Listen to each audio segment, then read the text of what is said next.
you know what, brother Q? Salute to Tiffany. Salute to Tiffany, man. Always running plays. Sister girl down bad. And she been running the jukes on that city for a long time, robbing them blind. So you know what I like what's slowly starting to happen for her. I like this for her. She did she And say you better get yours because I'm getting mine? well, I mean, listen, this is the definition of abuse of power. And however, chickens come home to roost. Every bootlick has their day. Okay. And at this stage of the game, her sister girl pass is starting to run out. Now you're running into a republic administration now, and also you're running into a bunch of people who don't even care about the black faces in high places anymore. They want deliverables, and she hasn't delivered for that city, for that town. So she gonna get hers, all right, and it ain't gonna be in the way that she thinks. Mm, mm. Brother Negro, before I go to Juan J. Johnson, before I go to the Reverend one, Brother Negro, you got something to say about all this? Look out for that chair. Oh, but on a much more serious note, I actually been to Dalton.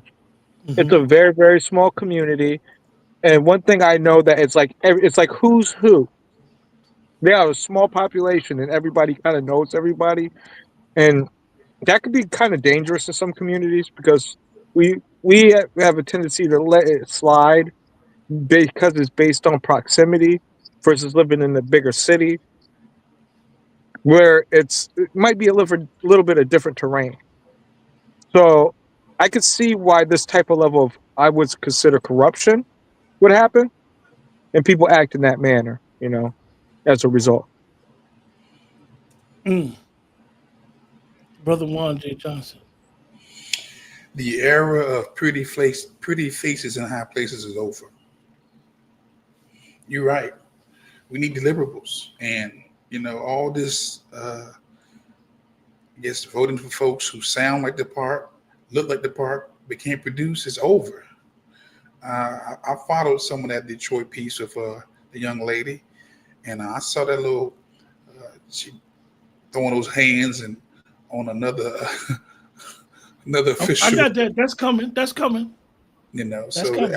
I think it's over. I think that look, we have to come to that place where we have to be done with pretty places and high spaces and doing nothing for us, but making us look bad. And then we got to own this hit because she's not she's not in the vacuum by herself. Meaning, her actions is a reflection of the community. That's why I'm saying Mm. we taking the L's with folks who we keep putting back in office who ain't doing nothing. You know, Tiffany is out of order. Tiffany out of control, and actually, Tiffany is being who she's always been. You know, she's who she is.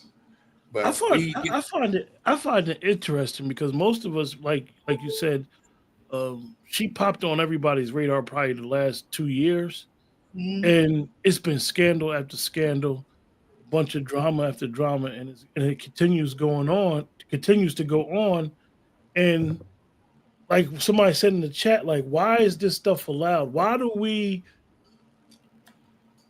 get caught up with thinking that some of us think we have this premise we can do like other people. You know you can't do like other people. And mhm. stop trying to be like other people.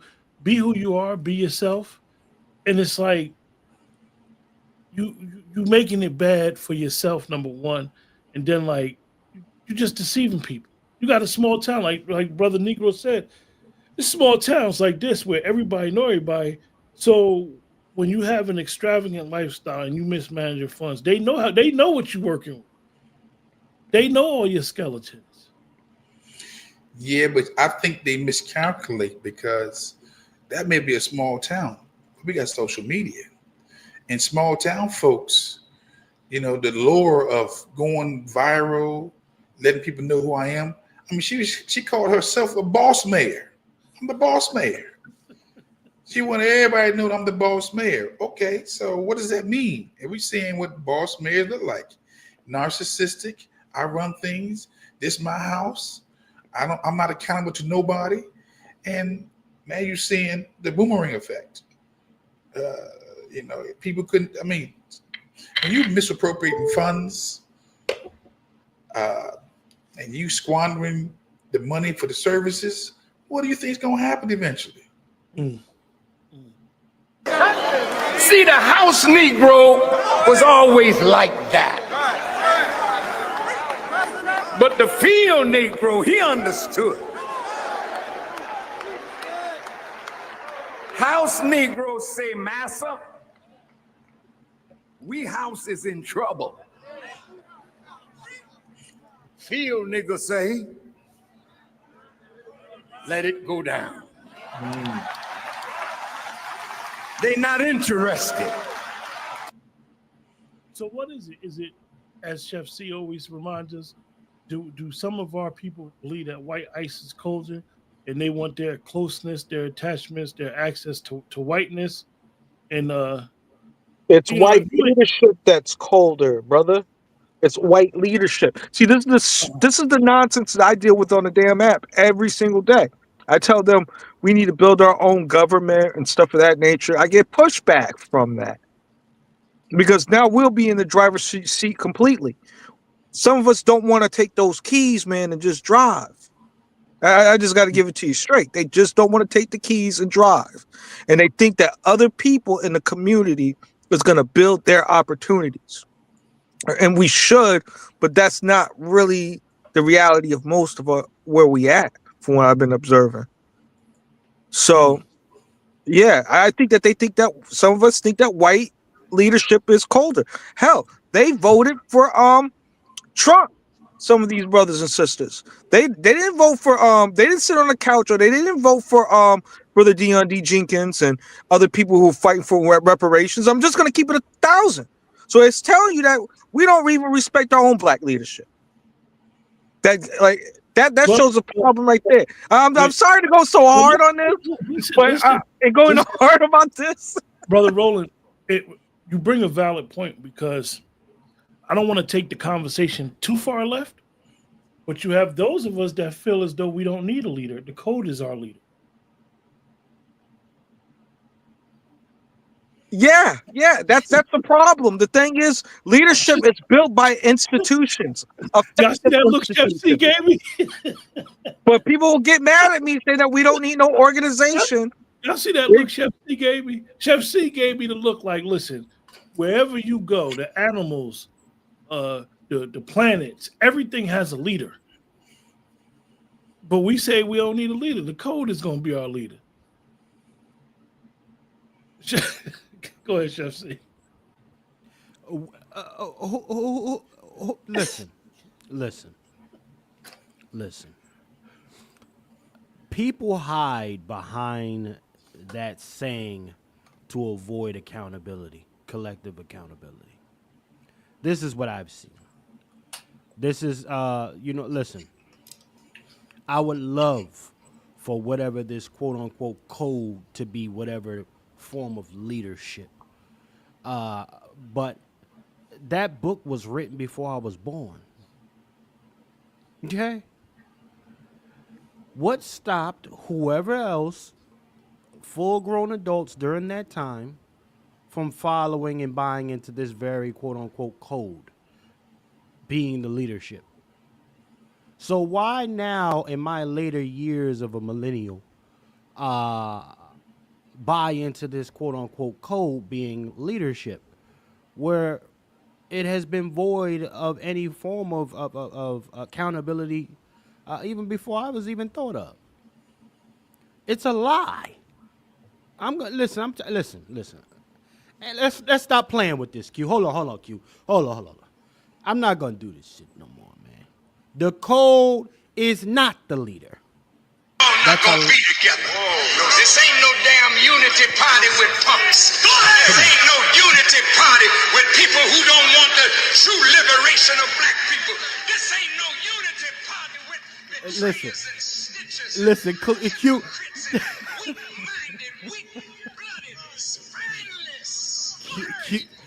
Q, you lined me up.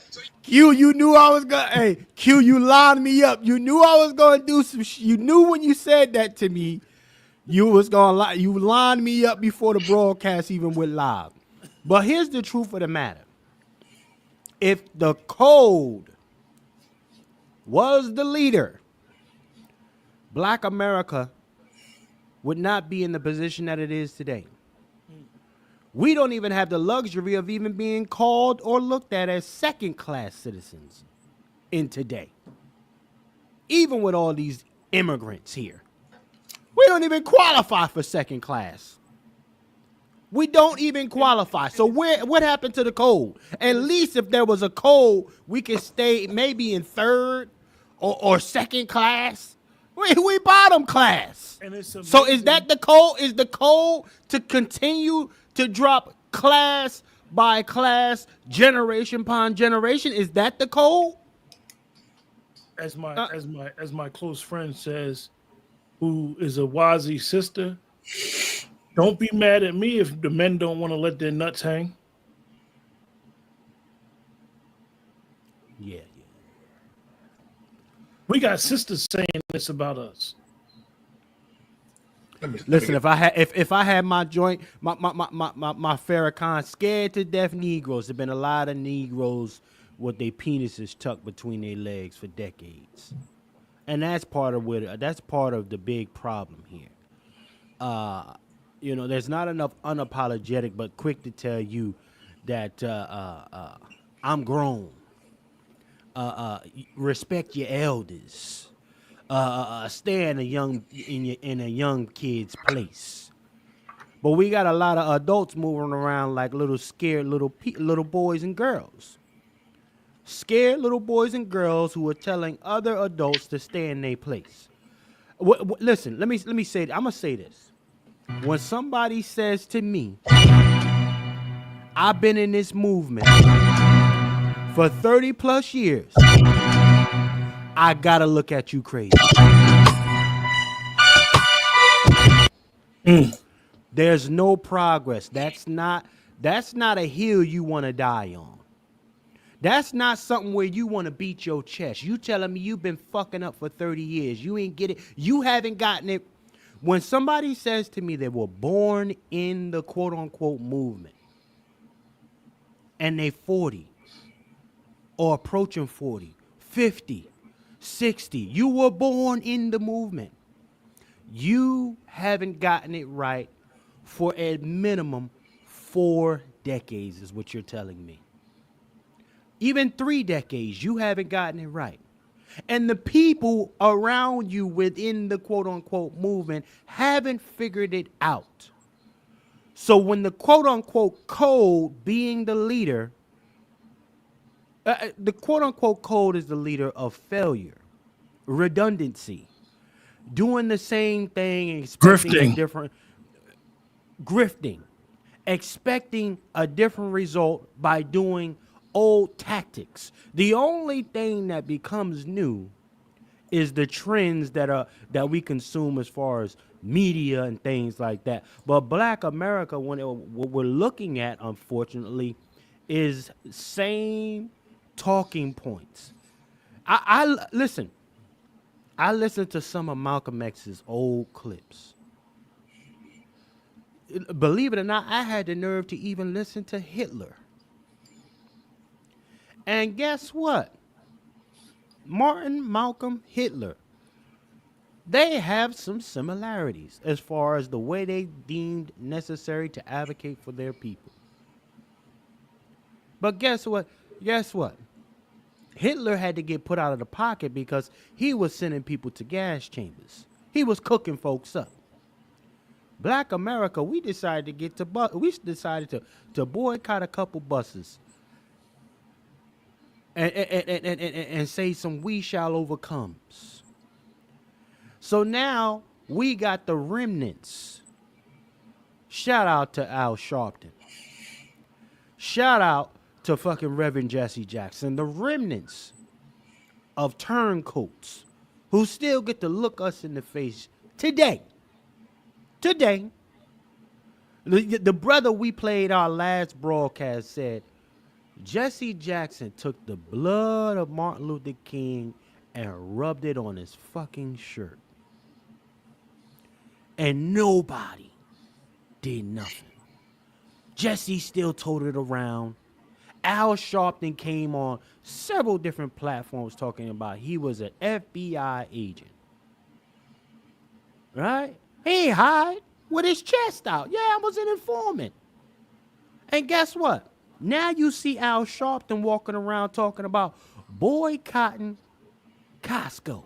No, And I he's mean buying into Costco. and he's Buying respected in the in. community still. Still, is that the leader that's cold that we're hearing about? Is that it?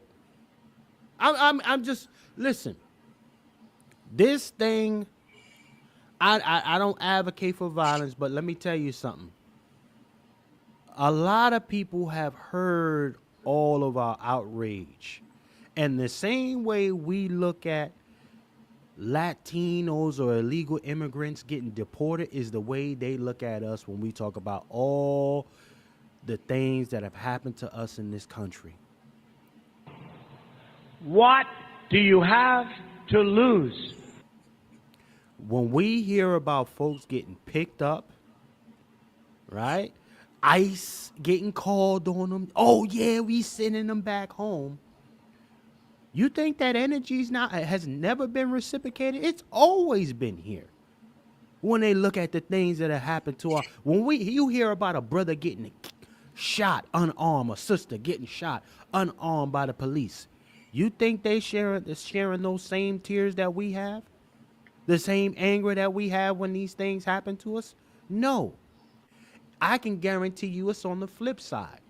And I can tell you, I can almost say that it is upon that energy with which we have for the illegal immigrants getting deported. We have to be realistic about what's going on with these codes. This quote unquote code is the leader. It ain't no code.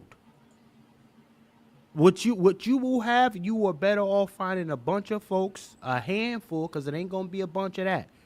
Remember, a lot of folks wasn't even on Martin Luther King or Malcolm X's time. Right? It was a handful of folks. It wasn't a bunch of folks. It was a handful. You're better off finding people who think like you, like-minded individuals that you can do some shit together with. They play their part, you play your part. Y'all come together, y'all make some shit shake. You can't save everybody. You're not going to be able to do it. The code ain't been a leader. The code is look out for you yourself. I got mine, you get yours. That is the code. Black men died in North Africa fighting the Germans. Black men died at Anzio Beach, at Palermo, at Naples, to free Rome, to free Paris, to free Europe. Damn it! We died to build America. And America has rebuilt Germany and Japan. And the nigger is still suffering and dying in the streets of America. Talk that. Hey, hey, can I comment on something? Absolutely. Yeah, I don't think we may not need leaders. I really think that we might need examples. Examples of what we really want to see in the community versus actually having full-fledged out leaders. And that was something that I started like exploring and looking into. Because I want to see good examples of good stewardship, how we treat each other as brothers and other things of that example. So that's what I hope I ain't moving too left. I'm not going to dispute with anybody before Brother Juan J. Johnson get a chance to speak. But like I said, when you watch the fish, when you look at the birds, when you look at any animal creature, when you look at anything, everything has a leader. Everything has a leader. Make it simple, Q. Simple. There's leadership. The animal kingdom has lead. They call him the king of the freaking jungle. the lion, king. But when you come to deal with niggas, oh God, it can't be no leadership. No, because what happens when you see what happened when they put them in leadership, they deleted this person, they deleted that person, blah, blah, blah. Scared Negroes. Sometimes it's not a matter of whether you're willing to die for the liberation of your people. Some of us aren't willing to live for the liberation of our people. Brother Juan J. Johnson. So let me say this. This is a shameless plug, but I'm gonna put it out there. Shameless plug. The American Slave Code in Practice and in Theory by Jeffrey Goodell. It should be required reading. The American Slave Code in Theory and in Practice. I read this book. Should be required reading, right? It talked about how all of white society was on code. Not just lawfully, but instinctively. Okay? Everybody was on code, and there were leaders within the code. Okay? Now, I keep hearing to talk about the code is the leader. The code can't really be the leader if we're not all familiar with the code. Too nice, too long. Yep, it's definitely time I get nasty. White folks was on code with the slave codes from Maine to California, Georgia, Texas, Florida, Montana, wherever white folks were, they were on code with slavery. So they was calling each other on the phone back then? No. Writing telegrams? Postcards, telegraphs, and just instinctively, they knew the value of their skin. They knew about white genetic survival. They knew about white male dominant culture, okay? And black folks was on code too. Yeah, you want to talk about the code? They was instinctively on code with what? Being in your place. Get out of place, nigga, Negro, colored, coon, and we're going to either kill you, whip you, isolate you. Black folks was on code from Maine to California. Okay? Let's keep it 100. Think about it. Okay? So we talk about being on code. So I'm glad we talking about this, and we're gonna leave this portion of what we're saying, not to go too far away from it, but we still got some stuff about our sister Tiffany. And I say our sister Tiffany because sometimes the lack of accountability for our stuff is the progress stopper. Well, so before you go to Tiffany, go ahead. The last election showed that we're not on code. When you had 80% of black men, 90% of black females voting against their own interests. It's 92%. The 92 they sitting out for 4 years. So this is a sick Negro. So that would say with clarity that we're not on code. Number two, why we're not on code. 80% to 90% of black America took the shot against their own interests, against their own health.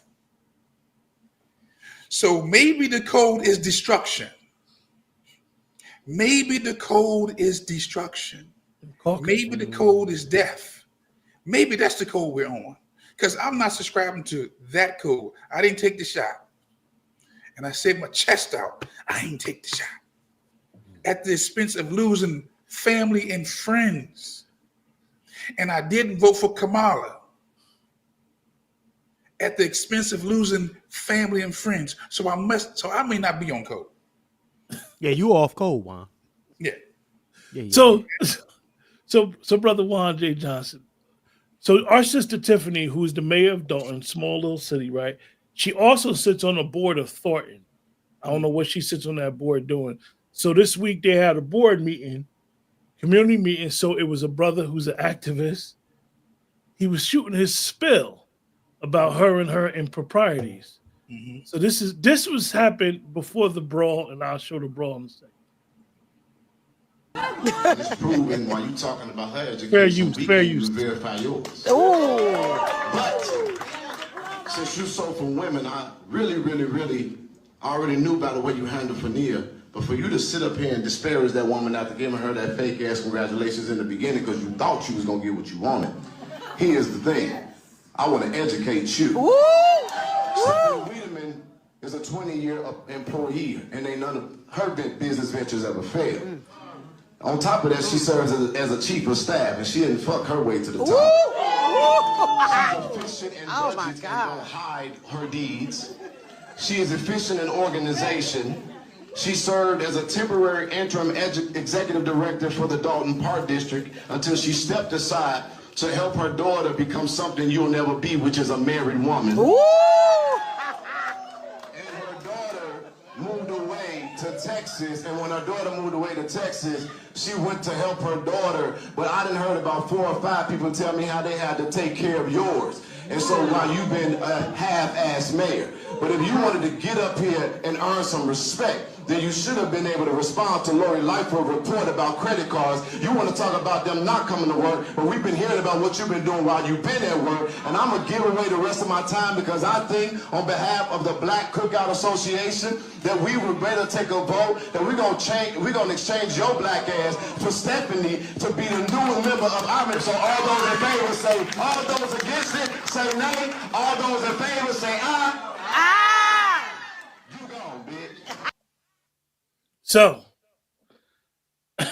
as you see, he was holding elected official accountable, and he, as some people say, he read her correctly. And then he proceeded to call her a B, and this is what happened because the sister's boyfriend was there, and then we see this.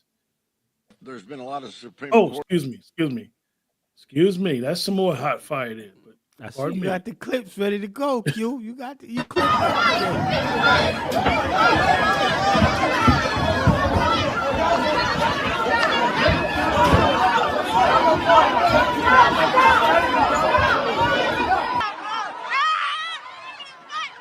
Oh, you got the good end. Okay.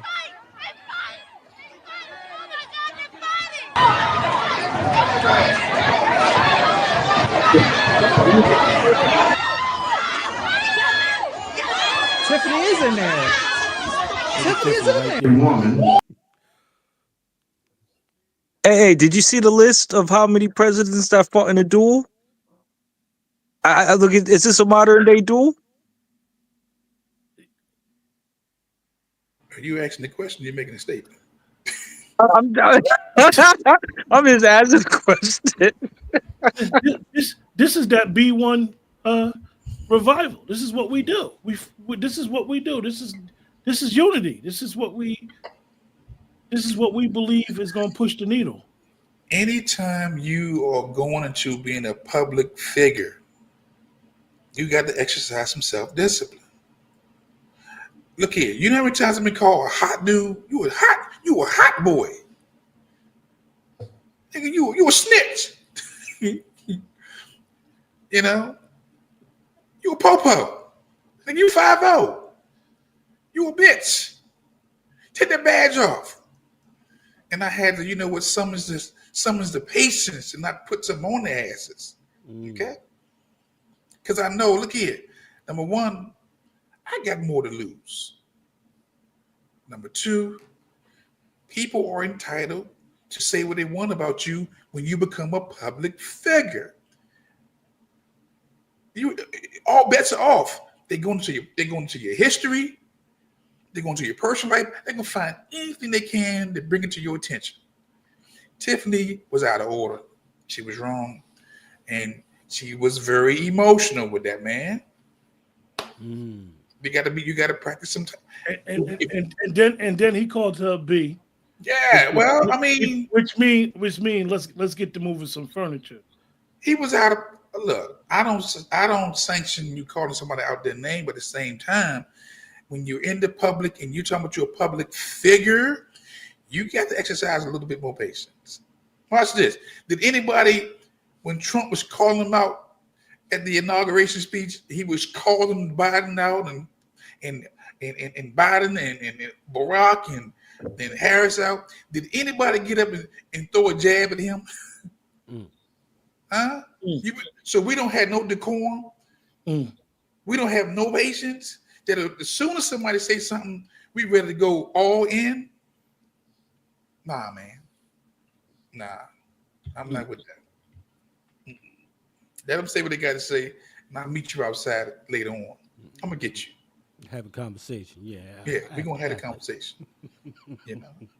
I thought it was interesting because, like you said earlier, Brother Juan, is that she characterized herself and identifies herself as the boss mayor. And usually when someone has that level of, I'll say arrogance, you might say confidence, when somebody has that level of arrogance, they're very dismissive towards others. And when you're in the public office and you have constituents, you can't be dismissive towards anyone's concerns. You can't. You got thin skin.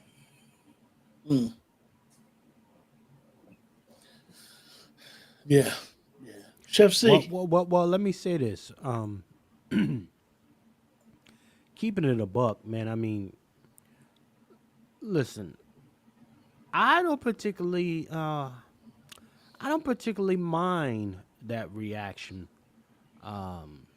overall, honestly, because it's got to start somewhere, right? And I really holding some of these folks accountable.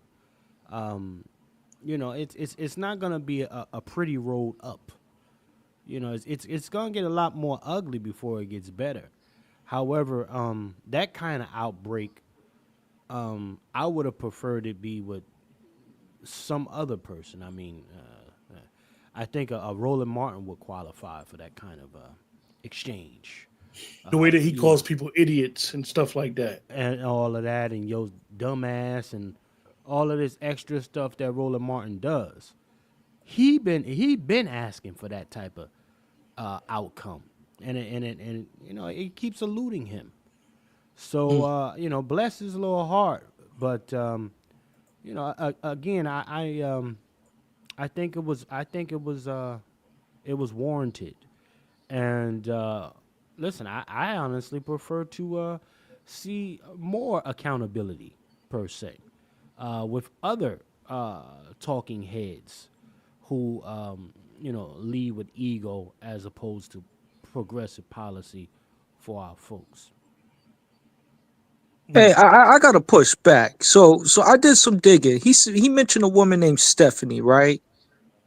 Is white leadership striking again? Because if it looks to me, I think the Stephanie lady is a white woman who's going to take the place of this black woman instead of a black man in that community. I have a deep issue, a grown black man shouting out to the white woman in a predominantly black township. I've been to Dalton. I have a deep issue with that personally, and I think that this is why do you have an issue? You got to explain that. okay. I'm glad. Yeah, I'll clarify a little bit why I have an issue with it. It's because one, white supremacy put this woman in that position in the first place, right? So it makes black women and black people look bad as a collective, and then we think that we're going to get a better shake and a fair deal by having a white woman in leadership. And I see this play and play happens again when it comes to immigrants, minorities, and etc. in a black township. Like I seen this happen in New London. I've seen this happen in Connecticut. I've seen this happen out in various different small towns that are like 20 to 50, 60, little less underneath 100,000 people. And I see this whole corruption. I look at it as a form of political corruption to me. And that's what I'm talking about here. That these people are selected They're not really chosen by the people who really voted for them the most. I'm gonna say in regards to your statement. Um, what And I, and is I and I do have the what article too. what I saw it. What is the brother who spoke about her, and he did mention Stephanie? What was he supposed to do? He's a constituent of that city. It's not his fault that the person in leadership happens to be black and happens to be female. Where is the self accountability when you take a position of leadership? Most towns like that, definitely if you're on the board of education or maybe city hall, you might get $10,000 or $12,000 a year. It's a volunteer position most of the time, if they have a budget for your money. So I don't think that's a form of any injustice. I think he was I probably wouldn't have called her a B, but I would have said everything possible to let her know what she's doing. She's not representing the seat that she's holding. No. What I'm saying is that remember I said at the beginning, white leadership is colder. That black people will prefer white leadership. That's what I'm tarping on. I don't Nothing. think, No, I think no. That's a prime example yes, because he was I think screaming that no, no, white no, no, woman's no, no, name, no, it's brother. not. No, it's not. I think it's apples and oranges what you're doing. I said because at the end of the day, whether he mentions Stephanie or not, he's holding her accountable. Stephanie's race really shouldn't have anything to do with it. Whoever's going to take that position should be accountable to their constituents. And if they're not accountable to constituents, whether it's white, black, purple, green, a tether, look, I got to hold you accountable. My taxes is paying for you to best represent me. And if you don't want to do that, definitely, as we say, the burden of being black and in leadership, if you don't want to do that, you shouldn't have ran for the position. If you feel like you got chosen or somebody put you in a position, you can happily decline. And this is the case with the likes of Al Sharpton, who get put in leadership. You don't have to go follow his lead, but those who use him, I'm just using Al to stretch it a little further to bring home my point. If Al Sharpton bites you in the ass because he's representing you, that's your fault because you're allowing him to represent you. You knew he was a snake prior to him biting you.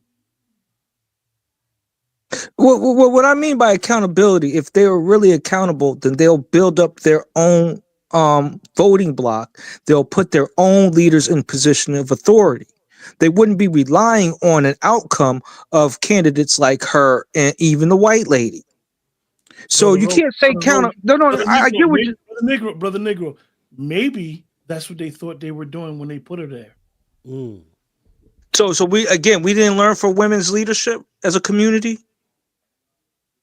That's why I said you had a black man that was there, and he and then he calls upon the white woman. That don't look good to me. That's not masculine to me, bro. And then they fight afterwards. That looks crazy to me. You on mute, brother Juan. You on mute, brother Juan. Let's get some specifics, right? She was accused of spending $48,000 on an ice ring, okay? Charged to the village credit card with no board approval, right? She spent in 2023 when over $775,000 was spent on credit cards, or personal credit cards. Then more than $200,000 of that on Amazon Prime, and more than $117,000 on travel, including those so-called business trips to Las Vegas. I approve this message.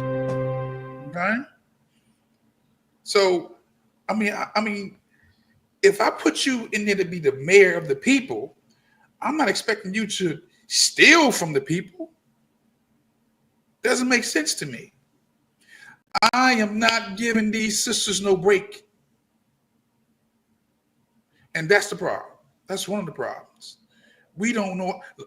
We keep making excuses and giving folks passes who are literally burning down our community. Because again, like I said, there are some people in this world who would rather see a people destroyed to ashes, and they will be satisfied with being rulers or queens and kings over the ashes. Okay? And that day is over. She had an order. Again, I don't give of all the petty disputes and calling out of names, but if you just stick to the facts, let her explain what happened to the money. Where is $775,000? Why you got $112,000 credit card bill? Come on now. Let's stick with the facts. That's boss mayor, man. That's boss mayor. And she was making 6 figures in that position, so you can't say that it doesn't pay out well. And they rolling out the treasury. So like I said, where's the black man not? How about not creating the option for the black? See, that's what I'm pushing back on, Brother Q. Brother Negro, I think you're mixing 3 different issues. I understand how your position on who should be leading and who should be in leadership. That's a whole separate issue. When you're dealing with she's in position and we want to stick on her being in position and her misappropriation of funds, that's the issue. Mm-hmm. Well, we're not looking at the issue of that we should have never even made her an option to begin with. That's where I'm looking at where we're dropping a ball. Like, we can't talk about that is an argument for another day, actually.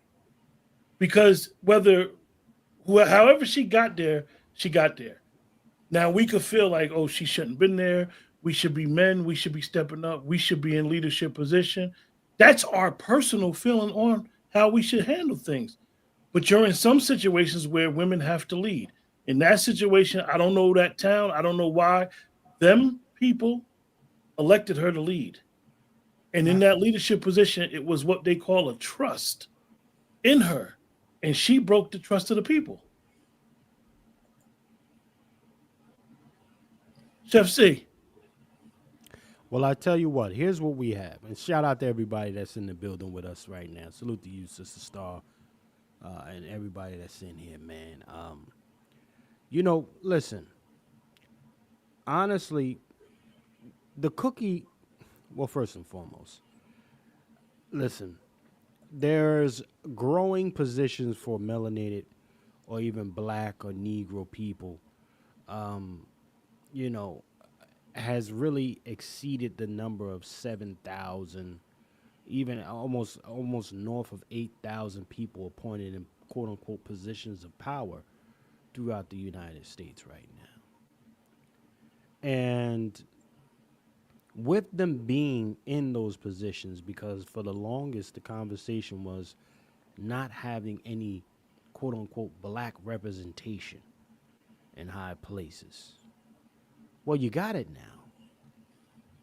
You've had it for several years.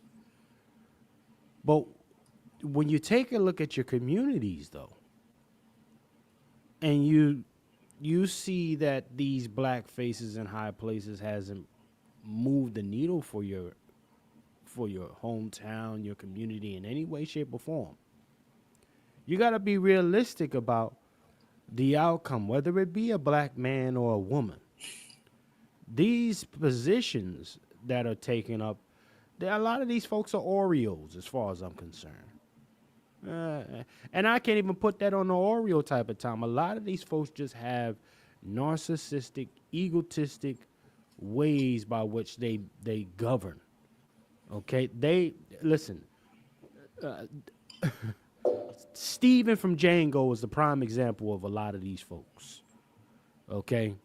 Steven from Django. If you want to know what a Tiffany is like, you go to Steven from Django. You look at Steven. Because when Django pulled up at the Massa house, Steven was like, boss, who this Negro? Who this nigga here? Samuel L. Jackson played he played that role phenomenally. But he was like, boss, who this nigga here on the horse? Right? Because he been getting patted on his head for so long. He the chosen Negro, house Negro. So when now you start looking at other folks and you say to yourself, well, I've been in this position long enough. Anytime you come around me, you got to understand that I run shit. Yeah, massa put me in charge. Use here and eyes are here. This is the way a lot of these folks look at the situation, y'all. Their power has been granted. Peace to the brother Black Laren. Their power has been granted. That sister, she was put in a position because, again, a lot of folks think that, okay, we have an opportunity here. This shorty talks some fly shit. They put her there. And then she turned out to be exactly like everybody else who've been running the jokes on the city. So now what you gonna do? Is it a lack of male? That was a male that was fighting on her behalf. That was a male who stood up for her because somebody else was talking crazy about his girl. So is it really absence of male leadership? I mean, somebody, you protect black women. What's that saying? Protect black women. Protect the sisters. We hear that. Well, that's what the dude did in this situation. But should we protect the bad sisters though? Like, it might sound messed up to say, but like, I'm not trying to hop in the freight train to protect the bad sister. I'm gonna let her. I'm gonna pull a brother Juan Johnson and step right over that carcass. That's what I might do.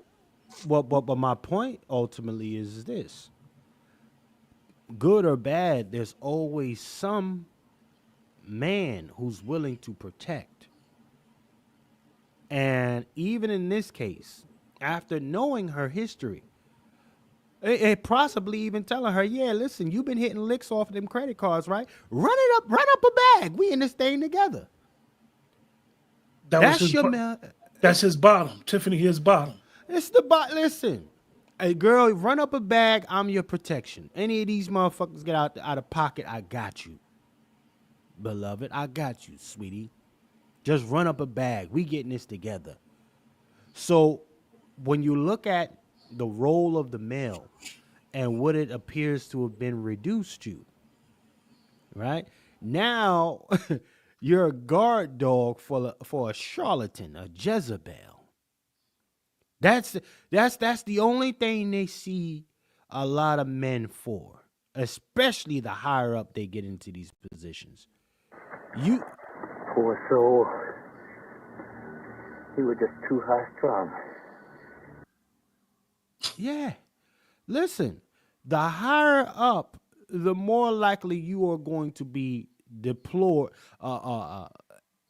to be you're a bellboy. You're a bellboy. Right? And this is part of also where you're seeing the rise in the house husband. These Negroes aren't going out and getting no jobs.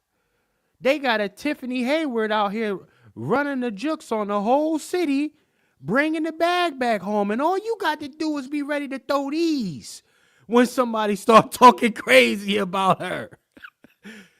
You're reduced to bodyguard time. That's all you got, black man. So, I mean, again, listen, man, brother Negro, if we look at what determines a man for being a man, he got up to defend her honor in a time in which somebody was calling her out her name. Just objectively, y'all. This is not me caping for. I think everybody's, as far as that whole side of what's going on is bullshit. But as far as what we've been reduced to, you're supposed to honor, protect, and provide, quote unquote. Well, no instruction was there though. No instruction. He did it all. Listen, he jumped out the helicopter, no parachute, on GP. So this is what I'm saying. Like, again, brother Negro, that was your male leadership in that moment, sir. So he pulled a Will Smith. Keep my wife name out your mouth, Negro. Man, it comes across as cucking to me. It comes across as a cuck to me, man. Like she's telling them to fight on and fight off when it's the man that's supposed to determine these type of situations. So it does look like a Will Smith situation here. She got caught up in some entanglements, allegedly, like different scandals and whatnot. And then now if somebody calls her out on it, it might not be right or whatever. Now he wants to cause a public disturbance in a political space. Like, but they don't have this type of smoke for white folks though. That's the stuff that I'm talking about here, man.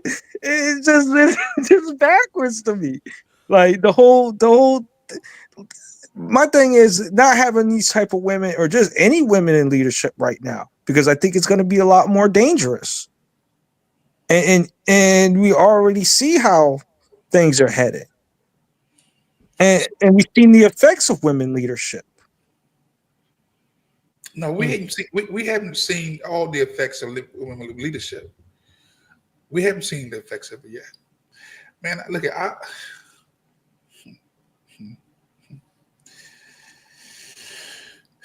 man.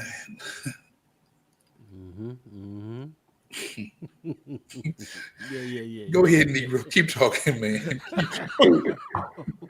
The black race can't afford you no more. Oh, there used to be a time we'd see somebody like you singing, clowning, yassa bossing, and we wouldn't do anything. Folks like that. You were good. Homie kind of nigga. When they needed somebody in the street, call a name or two, they paraded you. Reminded them of the good old days. So, not no more. Brother Juan, you had something you want to say? I just think that I think that we've sanctioned a dysfunctional community. I think that we have literally, we don't want to know the truth. We don't want to hear the truth about the dysfunction. And it's like our little secret. Keep it among us. Don't let nobody know. But when you come on social media, it's all out there for the whole world to see. And the folks who never come to America can see the dysfunction on social media. This is black folks. This is how they talk to one another. This is how they operate in politics. Michelle, this is how you don't support your man at the White House? Huh? So they just break tradition? Is anything sacred? Is it any order? Just leave them alone to be wrong? When I tell you, man, when I first started talking to you brothers about stepping over the carcasses, I knew exactly what I was talking about. And it was not limited to friends or family either. It's a lot of carcasses. I would,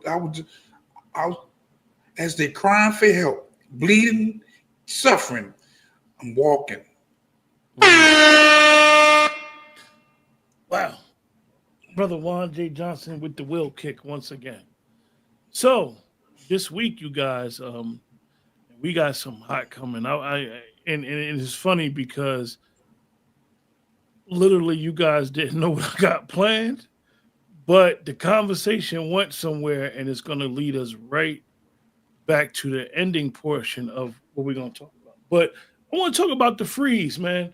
This week, President Trump set a freeze on all things, all federal funding. Not a stoppage, a freeze. And I hate to say it like this, Negroes went crazy. Negroes crashed out. No, Negroes was lying. Negroes started lying so bad that it wasn't even funny for a day, for a couple hours. Let's not even say a day.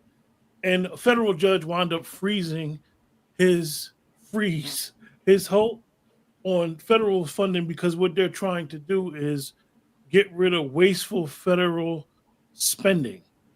Something that is very common is basically they're auditing themselves. And people went crazy. People said they wasn't getting their food stamps, their rent wasn't getting paid, the Social Security wasn't going to come out, and none of that was true. No individual entity would be affected. An individual, now, if you have an organization that relies on federal money, it was a freeze. And you even had people caping talking about schools was sending people home. Well, if school was sending you home and you were a financial aid applicant, your financial aid was paid for to the end of the semester. So if the school is sending you home, your school is mismanaging funds. Um, Brother Juan, you worked in government before. Do you know how that works and what they do when they have like a freeze on money?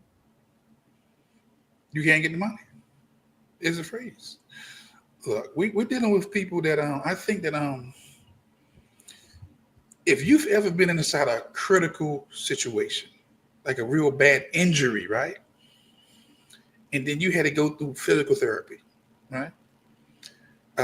There's some things in physical therapy you didn't want to do because it was painful. If you had to learn how to walk again, learn how to talk again, learn how to move your muscles again from being in a critical situation, it's very difficult to do.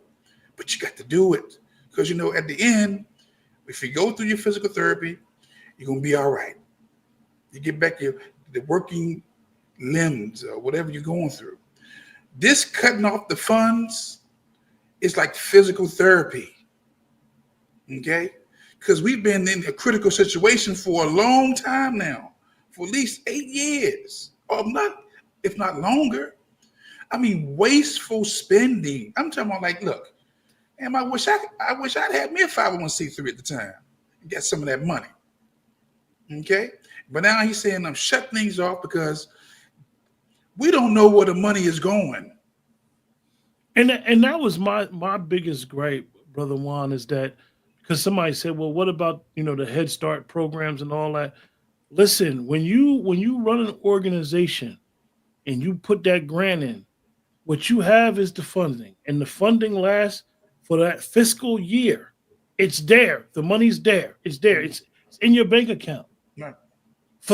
I understood what he was saying he was doing as the executive officer, the commander in chief. Mm-hmm. But my thing was, why the crash out? Why were so many people crashing out? And then literally some people they were trying to say Medicaid and Medicare was down or the system. And I'm like, any social service system crashes. I mean, this happens on a regular. But this is not crashing out. They look here. This is the same talking points they did when they was running for the election. What he's going to do, okay? Because they didn't offer no solutions. Everything was fear. Okay. Now that it's here, and see, like I said, I remember Trump, his first administration, 2016, when what he ran on, the first 100 days, he did it, or he proposed it, and he was unapologetic. So he's doing the same thing this time. Oh, you think I'm playing? I'm shutting things down. Yeah, and right before we went live, he actually asked Congress to get rid of the income tax. Yeah. So, which would be a major boost for everybody in the broadcast. It would be a major boost to Americans if they got rid of income tax. Doc, we had a broadcast when we mentioned that some of these folks just want to see America destroyed. Mm.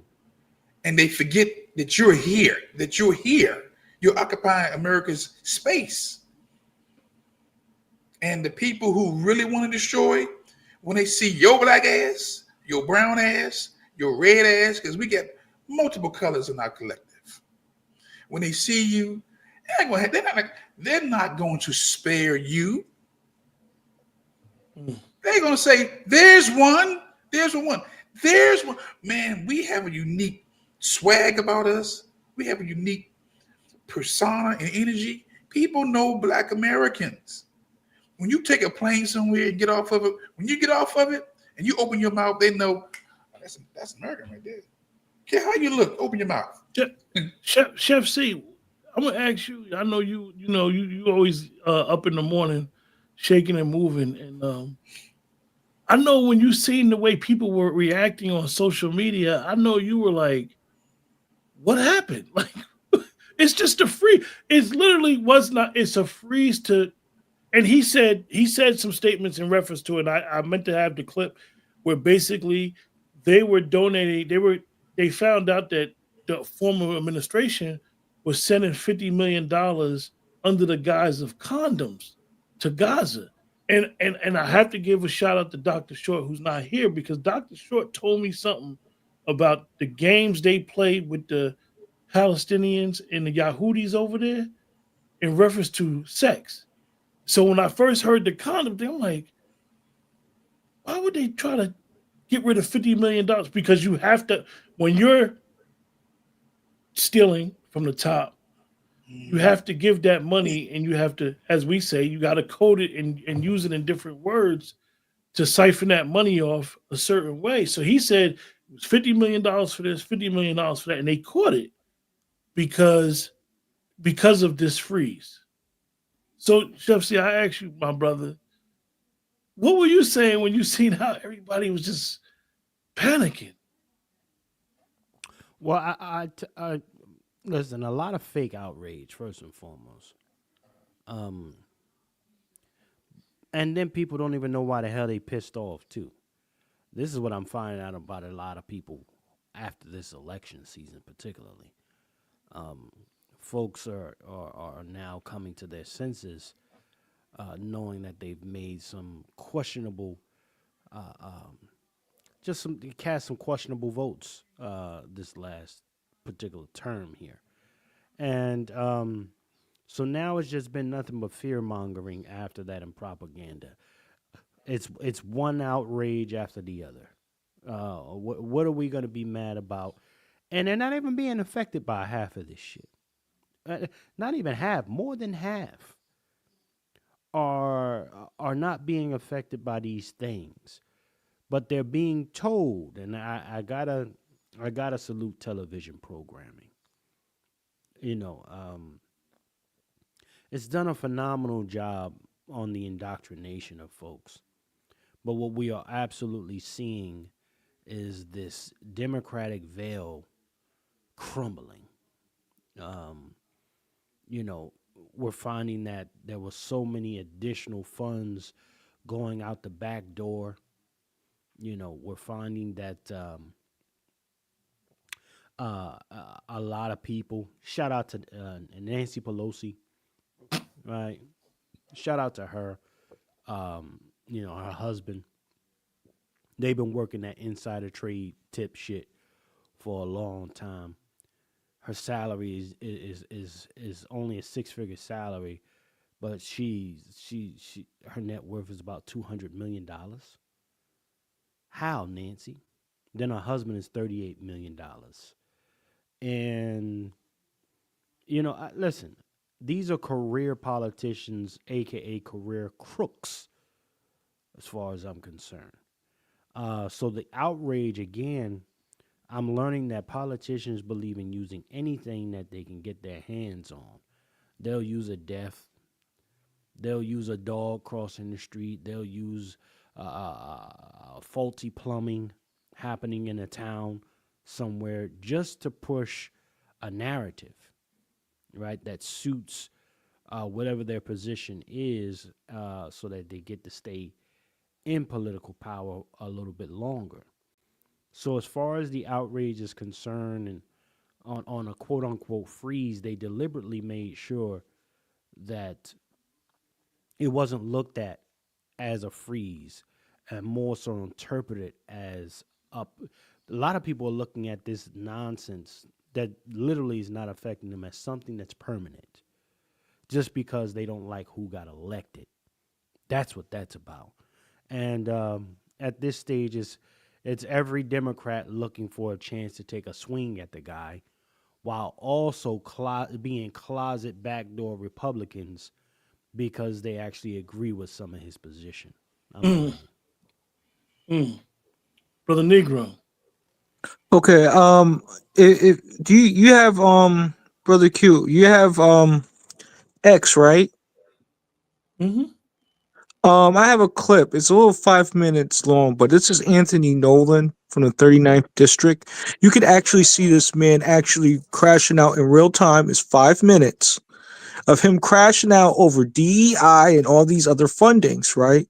That benefits white women and illegal aliens, right? We got to keep it 1,000. I think Trump is doubling down on the ice cream truck. He did that. He sent out the ICE raids, and he's about to double check with the freeze of the budget to see who's getting the funds and who's getting the money. He's shaking things down. That's how it looks like to me. He's doubling up on the ice cream truck. Just one on the books and one's on the ground. And so that's what I'm saying here. And just watch this man crash out for white women and illegal aliens.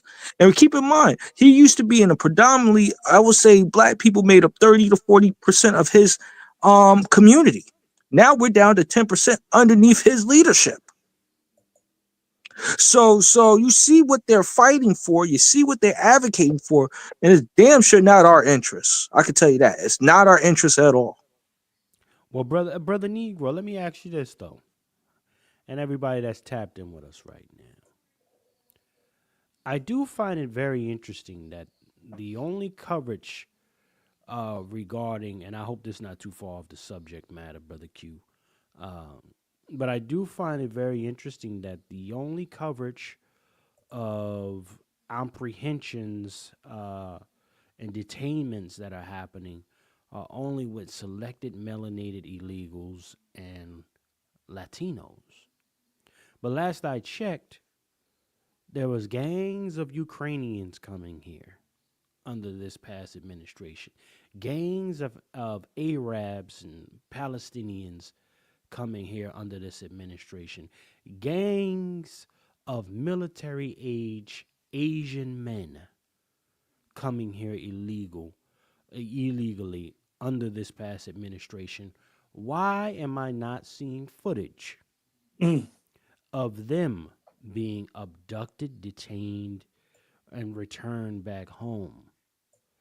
See, I'm calling cap on some of this shit. Yes, some of the ice, yes, it's, so far I do support it, cleaning up. However, there's still a little China. There's several little Chinas as far as I'm concerned, all over the place. There's several little Havanas. There's several little Turkey, all through the United States. So they're all here legally, is what you're saying to me. Yeah.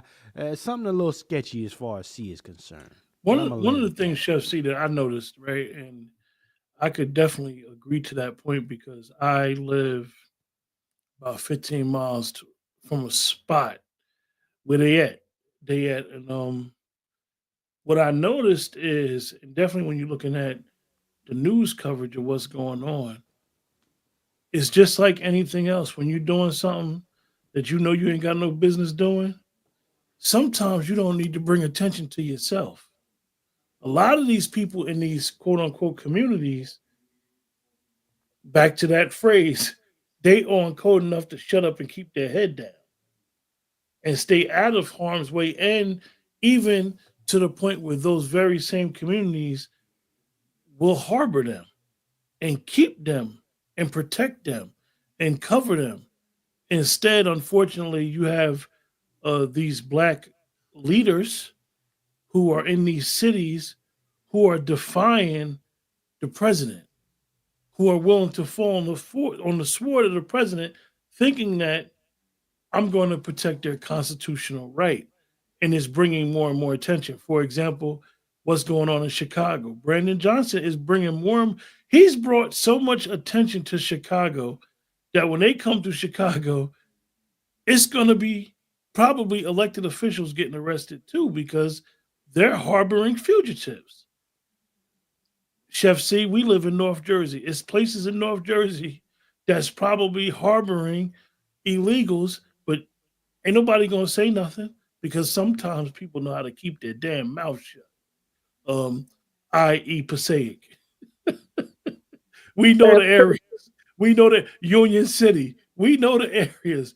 Jersey City, Hoboken, and we have a issue with, and this has always been my issue with the immigration thing for the last 4 or 5 years. Why does it always have to be the black mayors falling on the sword for the Democratic Party? Why?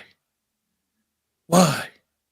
Because they're gonna prop them up with the woman, white And woman. like Eric Abrams said when he told the Biden administration that funds is depleted, he couldn't do it no more. He said they told him, be a good Democrat.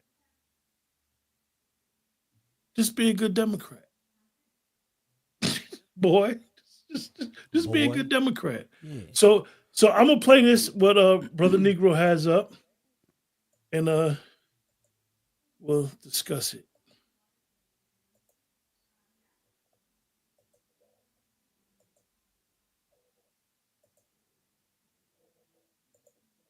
Just to touch on what's happening in Washington, D.C., and express some deep disappointment and outrage, a little outrage over President Trump and his reckless decision to pause federal funding while he tries to conduct this ideological review aimed at initiatives that help people. This is a dangerous move. Has created chaos, not only in Washington, D.C., but in our communities, leaving millions of people uncertain about their future and setting the stage for what I'm going to just call a constitutional clash over taxpayer money. I want to be clear. Trump's policy will cut funding for critical programs that support our seniors, our children, and the most vulnerable. This is not acceptable. It is actually cruel. It puts millions of people in harm's way, jeopardizing their ability to meet basic needs if this goes through. How he justifies taking food off tables of families, how he justifies turning our backs on mothers trying to feed their children, take care of their children, our seniors who have worked all their lives, and our working people who rely on programs to make ends meet. There's no justification for this. Not only is this policy unjust, but it's unsafe. And by stripping away these resources aimed to help communities keep healthy, housed, and fed, he's doing the opposite and undermining the foundation of our nation. This is a reckless approach and will lead to increased poverty, hunger, and instability. And it does nothing to serve the people who need help the most. Here in Connecticut, we will not stand by idly. We will continue to fight for policies that protect our residents. We will continue to stand up for those, no matter where you work, no matter where you come from, and no matter your economic status. We will fight for justice and equity and basic human rights that people deserve. I do want to thank our federal delegation and legal advocates for standing up to put a block on Trump's policies. These are dangerous cuts, working to take 3 steps back. And it doesn't even seem like he's offering 1 step forward. Again, it's reckless, it's risky, and it doesn't serve the people who most need it. But please know that in Connecticut, we will continue to stand up and we will continue to fight against anything that tries to take the needed funding or policies away from those who need it the most. I want to thank you for taking a minute to listen. I don't usually get out of my soapbox, but I think that it's time to step it up a little bit and share when things like this happen. I wish you a good evening. And until we get together again to come share. Man, get this Negro up out of here. Yeah. Yeah, now you see why. Sit your dumb ass down. Okay, watch this. Now you see why I left New London. These are some of the politicians I got up in here, and this is a prime example of what I'm talking about. This is a prime example of what Q's talking about, and this is leadership. Where is that same energy for Black America?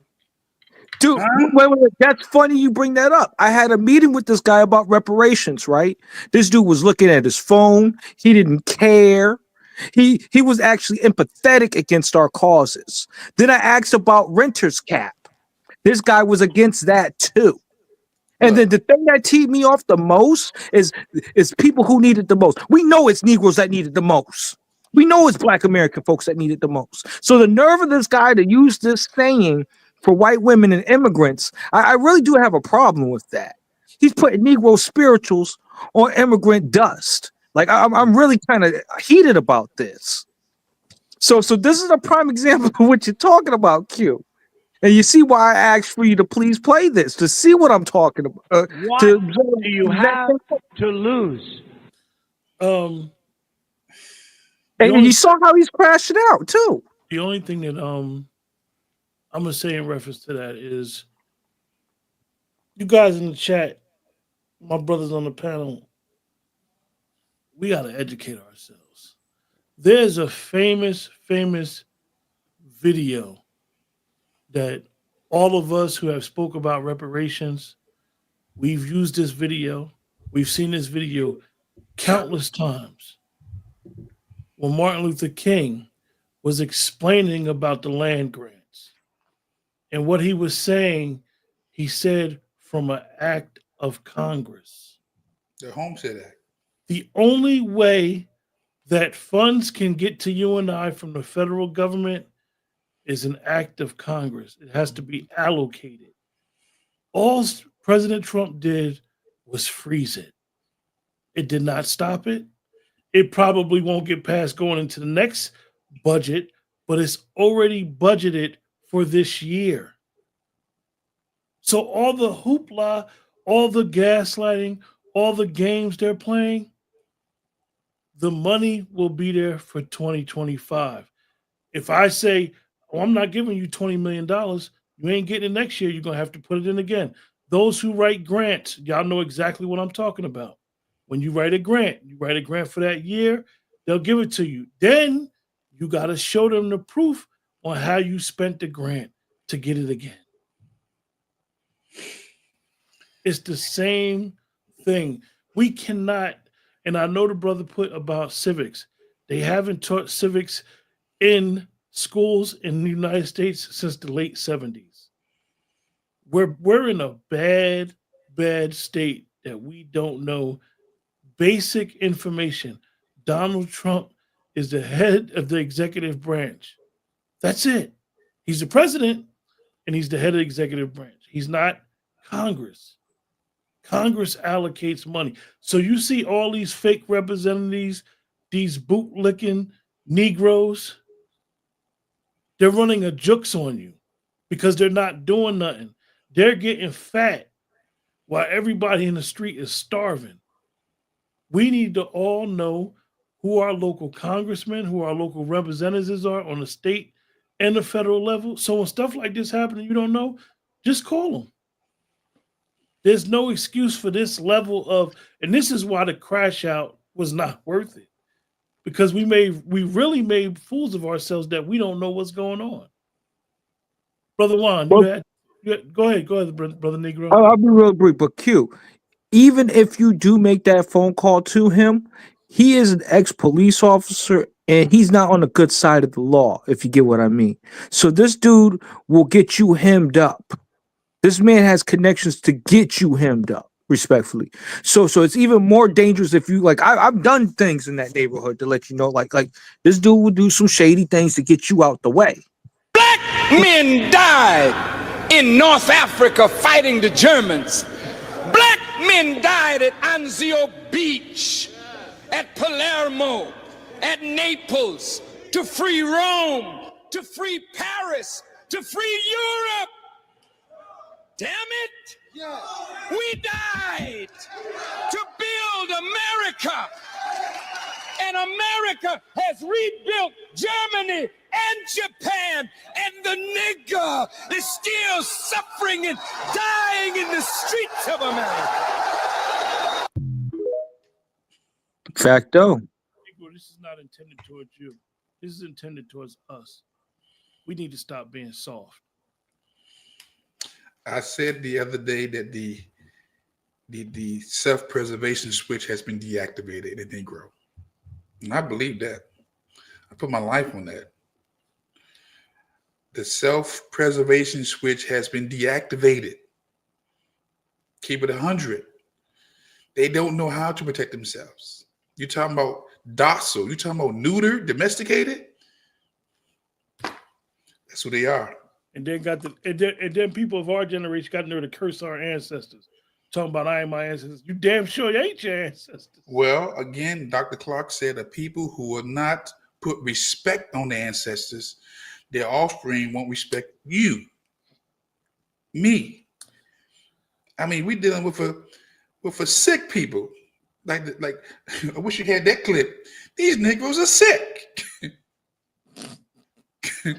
These Negroes are sick, man. Look, when Kanye went through his bout with against the clothing world, the small hats, and the guys. And I kept saying, look, and everybody know that Kanye has a mental illness per se. You can be a genius with mental illness. I personally said I don't fuss with folks who's crazy. So the black community has been crazy for a minute. Again, I'm gonna never let you off the hook about the pandemic. I'm staying on your necks. Okay? Because that was a crazy act of death. And now we're here.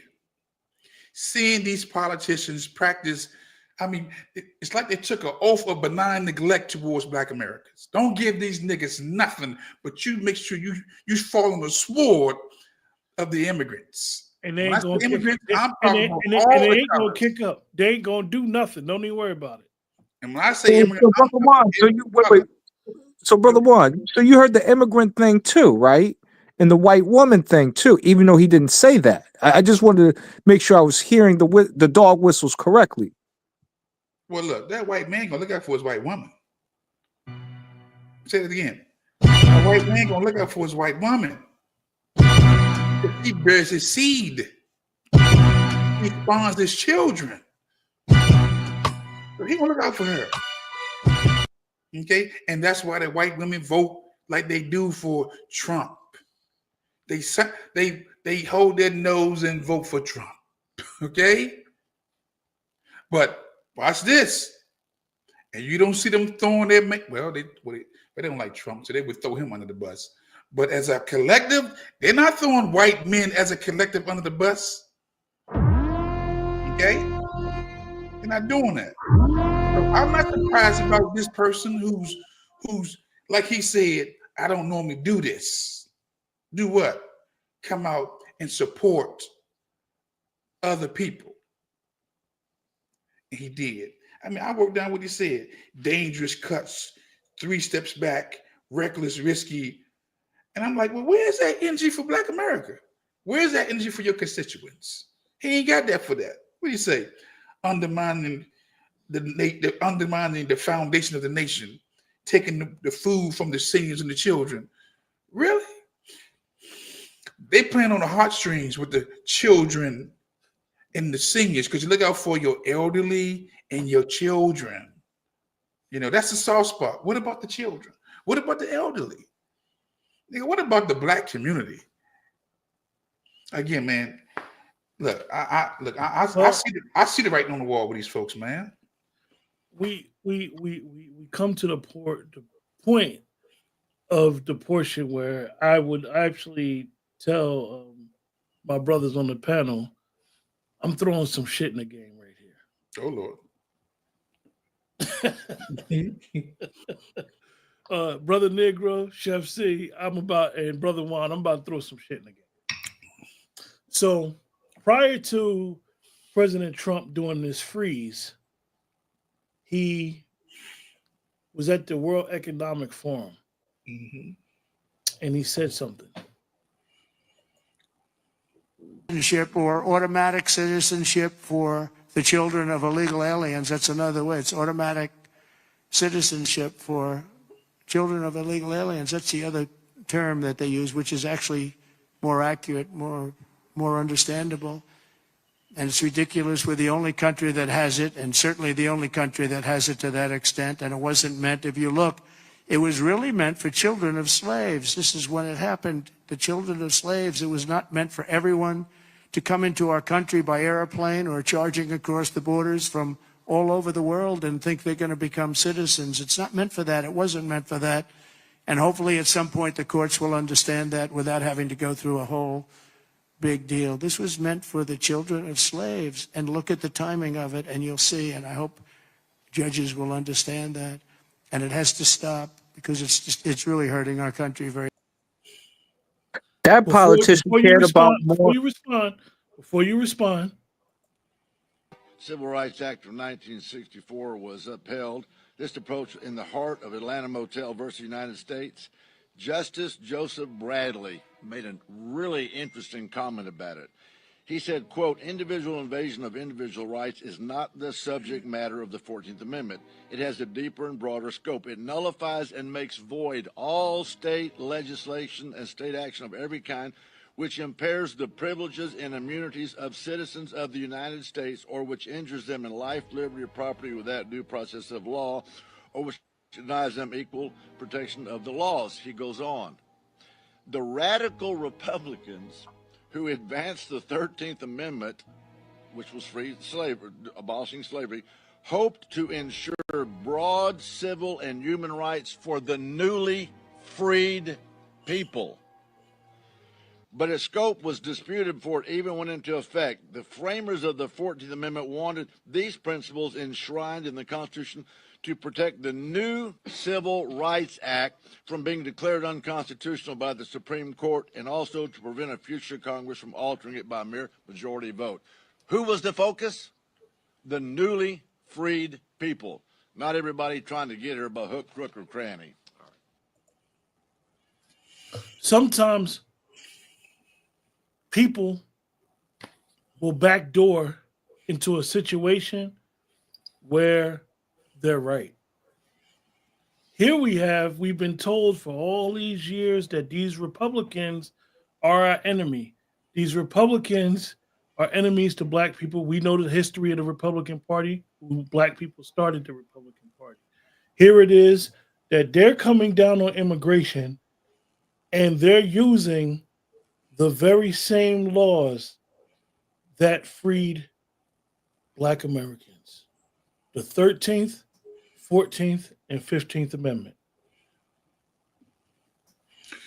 All I got to say is this about that. King made it popular that truth crushed to the earth will eventually rise. You know, sometimes we don't realize when there's a Trojan horse has been activated. We get so much looking at that whole freedom, liberation, reparations piece, which we should, but we don't realize that we have some dual agents out here right now. You know, it amazes me that black people can't see that right now. We're being talked about on a global level again, that your right to be here is illegitimate if you were anchor baby, that it was set aside for the children of chattel slavery. That's deep, because that statement went global. As much as they try to, again, when you don't control the media, you don't control the narrative, right? So for centuries, these niggas ain't shit. You can't trust them. They lazy. You don't owe them nothing. Brother Juan, do you think this is because a lot of us, whether we realize it or not, we really don't know who we are? We don't know our history. That's why I put that book out there initially about the American Slave Code and practicing in theory, because most of us are not historians. We react, but we ain't reading. Well, hold it right there, Brother Juan. Right. Brother Q, do me a favor, sir. Can you bring this thing up, sir? Can you bring this thing up, sir? Because because we don't know who we are, right? Brother Juan just said it. We don't know who we are. Can you bring that up, sir, so I can play this? Ladies and gentlemen, now this was 45 at the time. Yes, it was. And Q played 47 just before this. Folks are, and Brother Juan alludes and he says, listen, folks are double agenting for the most part. People are working. And some might say this is a reach, but you might have some John Browns among you. Mm-hmm. You may not even know it, folk. But let Chef C play this for you, because I'm still waiting for any other administrations to admit this very simple fact. Fair use. African Americans built this nation. You built this nation. You know, you're just starting to get real credit for that. Okay, I don't know if you know that. You're just starting to you built the nation. We all built it, but you were such a massive part of it. Bigger than you were given credit for. Does that make sense? Right? Can that permeate? Can that marinate and percolate for a second in the room? Huh? That Tether looked mad in the background when he said that. You know, what went to my mind was there's a scene in The Exorcist when the priest was throwing holy water on that demon, and it kept saying, "It burns! It burns! It burns!" One of the reasons why. Hold up, before you get in, I say that because the truth hurts a lot of Black Americans if it's not spoken by the person who they want to hear from. He can't. They don't want to hear nothing of truth from him. They need to hear it from Bill Clinton with the saxophone in his mouth. They need to hear from Barack Obama. They need to hear from Michelle Obama or anybody but him, because you know what? He's the face of vileness. He's a 34-time felon. He's a misogynist. He grabs people's pussies. You know? We don't want to hear that from him, even if it's the truth. And that speaks to the sickness of our people, man. I didn't like castor oil or cod liver oil when I came up. It went down very, very nasty. But your boy don't get sick. One of the reasons why I decided to bring this up, and when we were going into this code thing, is because we like to argue with ourselves. Mm-hmm. We like to argue this reparations talk and all this other regurgitating stories and regurgitating. I don't need to tell you guys in the chat I'm FBA. Right. You guys in the chat are FBA. So I don't need to keep saying it all the time. We need to do real groundwork for us to get our reparative justice. We are literally chasing our tails, because let's just say, for lack of better words, this man is our enemy. When the enemy has to tell you who you are, you know it's a problem. That part. That part. We need to understand that people know who we are. And our claim for reparative justice is right there. Q, I gotta play it again right there when you say that. People know who the hell we are. The only folks that are stuck in this delusional fucking boogeyman state, a mental state, is us, unfortunately, our collective. But this dude right here knows. African Americans built this nation. We built this nation. You know, you're just starting to get real credit for that. Okay, I don't know if you know that. You're just starting to get, you built the nation. We all built it, but you were such a massive part of it. Bigger than you were given credit for. Does that make sense? And watch this. It flies in the face of, we are a nation of immigrants. Who tells us that? Who tells us that, Brother Juan? The immigrants. No, that black politician that I showed y'all, 5 minutes of that BS that he was talking. Let's check his papers. What party? Oh no, he's a Negro. He's a Negro. Yes, party, he is. But what party tells us we are a nation of immigrants? And then people regurgitate, and then people cape. We've seen it since Trump been in office. We've seen Black Americans running around here caping and holding the water of people that are not them. When you see your enemy in confliction, you shut the fuck up and mind your business.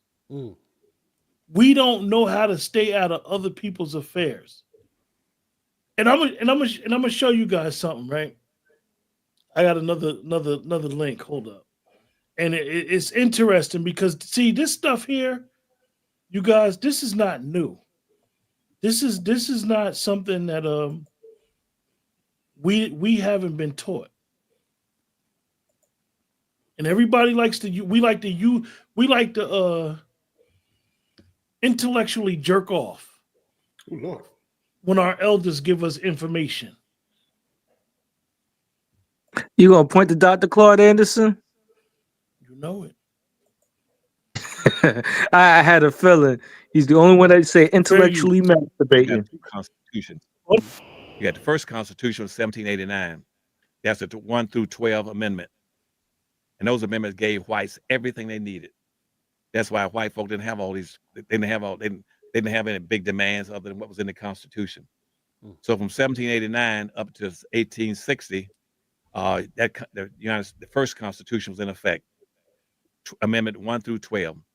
But what happened after that was that in 1857, we'll go back about 3 years, you had a black man went to court called Dred Scott. You familiar with that? Yes. He went to court trying to get some freedom based on the fact that he moved across state lines out of the South. He thought he was going to be free. He went to court. And finally, the Supreme Court ruled against him and said, no, you cannot free. Why? He said, why? And it's basically because in this country, because you're considered to be property. You're property in the Constitution. You're a citizen. You're not non-citizen in the Constitution. You have no rights. You have no rights. So therefore, a black person has no rights that a white person is bound to respect. And that was in 1857. So when the Civil War was over, after the Civil War was over, what they wanted to do, you had some white Republicans, liberal ones, saying we got to go back and give black folks something. We got to give them something. And so they said, we're going to start a second constitution. The 13th, 14th, and the 15th Amendment and the Civil Rights Laws constitute a second constitution in the United States. 99.5% of all the people in America don't understand that. They don't understand you got two constitutions. The first constitution was the one that 1789 all the way up to the amendments 1 through 12, 13th, 14th, and 15th amendments. That was written strictly and solely for black folk. But I never had any black folk yet. The Harris and the Bookers that run for office, they don't understand that. That they should be fighting, saying, we got two constitutions. If I get elected to public office, I'm going to go back to that second constitution and try to get those things that were set aside for black folk. And what was that? The radical Republican says that in 1860 in the United States Congress, that in this nation, black folk can either be one or two things. You're going to be slaves or you're going to be free. To be free in America as black people, you must minimally have 40 acres and a mule. That's what and $100. That's where that saying came from. You must have 40 acres, a mule, and $100. And but what happened after that was said. Then you had the guardians of racism kill it. The United States Supreme Court is a guardian of racism. The Supreme Court is my primary purpose is to make sure nothing changes racial issues in America.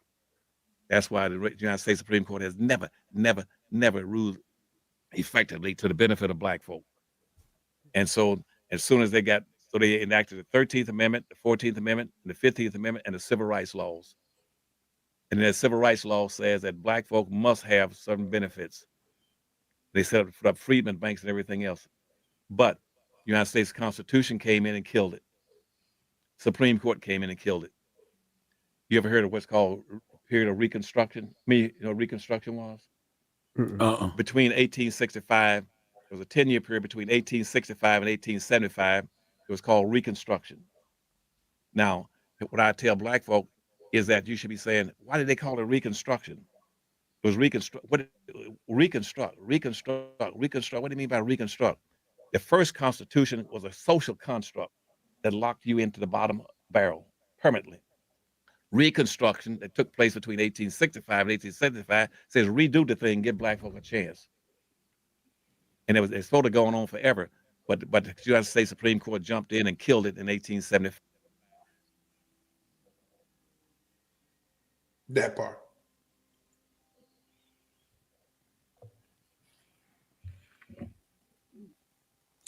Claude Anderson has spoken. Dr. Claude Anderson has spoken. So when we talk about the code, when we talk about the leader and all this stuff, the template is set. It's been written already. So instead of us acting like, you know how they say, when you have a fighting pit bull, if you're into fighting dogs, what's the first thing you got to do for that pup? You got to cut that tail off because it'll bite its own tail. You got to cut the tail off and stop. We have to stop chasing our tails because we're literally running around in circles. So I say that to say that if those in power right now, say the Republicans in power, and because they're pushing this birthership, this 14th Amendment, they have to say why the 14th Amendment was created. Mm-hmm. So we're being forced in a situation where clarity for the 13th, 14th, and 15th Amendment is being exposed. That gives us case law for reparations. Absolutely. But again, I think you don't see the masses of our people. You don't hear them. The silence is deafening. When I tell you this is a grassroots thing we're doing, this is grassroots. Us delineating reparations and us being able to embrace what the others are saying about that the 14th Amendment was exclusively for us. Most people, like you said, civics was taken out of the classrooms. They ain't being taught this. And I would dare say in your colleges too. We're as the chef with that little thing with Farragon, we're a sick Negro. Hey, Juan. Go ahead. Hey, brother Juan, I might have to push back. It is being taught, but not all, to all. The Boule know what's up. Oh, they know what's up. They get a ground break on what civic education is through their organizations and such. That's how they become elected officials and other things because they're used to those type of standards and custom, and they do get that in college. The thing is, they get the losers in those organizations, and they weed out the winners that would actually improve the condition in the race and our lineage of our people. I see it all the time on the campus. I know Brother Chef can contest when he was on those campuses and he saw the same thing. They select they select a certain type of people that they want in those organizations, like your Kamami Harris and your Barack Obamas. All They right. don't So, want a Negro like me up on there, or Brother Chef, or Brother Juan, or even Brother Q. but So that's all right. when we hear that HR 40, who was bought by John Conyers, and it was on Sheila Lee's desk where she passed away. Cori Bush and Cory Booker had it. Cori Bush is no longer a representative. She got voted out. So now we know who don't see. It's one thing to say, I don't agree with reparations. It's another thing to say, I understand why y'all want reparations, but y'all ain't getting it. It's a big difference. Because they got theirs, Brother Q.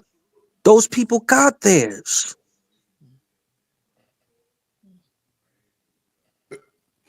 Are you asking the question or are you making a statement?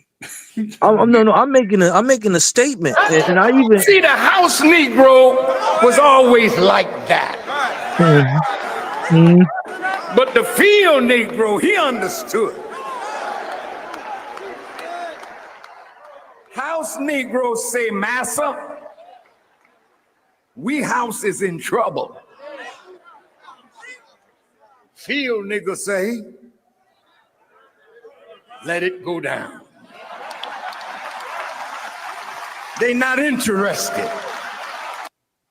So let me give you some context to that. You got the house Negro, the field Negro, and then you got the spook.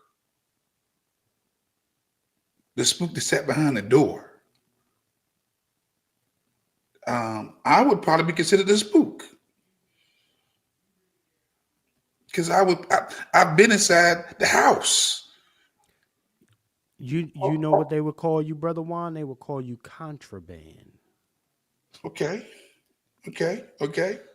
Yeah, because even the patrollers and service people on the grounds at a particular time were looked as contraband, as a possession. Okay, and hey, even myself, I would be considered contraband. As a chef, I was contraband. So you having the inside scoop per se of how these folks move. Well, you use a turncoat Negro, brother Wolf. you done turned your back on the black community because you around them folk. See. A wolf that like to protect and lock all the black folk up. They say, this is gonna be the talk. You like to lock black folks up. Oh, chef, you like to cook for them white folk. Listen, I like to make money and keep a roof over my head. You like to do your civic duty and keep a roof over your head. Okay, and just so happen from time to time, you got to lock a couple Negroes up because they're making it difficult for you. What have you done for me lately? It's Coons. What have y'all done for us lately? What have you done for me lately? It's Coons. What have y'all done for us lately? What have you done? Yeah. Shout out to Brother Dr. Short. But again, I mean, I don't mean to cut you off, Brother Wolf, but yeah, I just, you being a retired police officer, sir, there will always be some kind of people want to take a jab at the wolf. And I welcome it. Let me tell you why. Yeah. Again, I'm always going back to Genesis 1:26. When the question is asked, what's the purpose of man? Because if I asked 100 men, what's your purpose on this earth? You get 100 different explanations. But if you ask me what my purpose is to rule. White folks understand rulership, manifest destiny. The Asians understand rulership, competition. But Black Americans have a problem with rulership. Why? Because they don't like resistance. Anybody's going to rule anything, you have to expect resistance. 126, dominion over the fish, the cattle, the fowl, and the creepers. And you must expect resistance. Fast forward to the 20th century, 21st century, we want to talk, but we don't want resistance. One of the reasons why I did the firearms piece, because I knew I was going to get some resistance. You don't put yourself out there talking about you're going to teach about guns and folks don't start thinking about the Black Panther Party. You going to do guns? You going to teach them how to shoot? Yeah. How dare you? You Black Panther now? No, I'm not the Black Panther. This is brother. I'm a concerned brother. You come at the king, you best not miss. That's right. Yeah. You know? So now look, did I put myself in a leadership position? Indirectly, I did.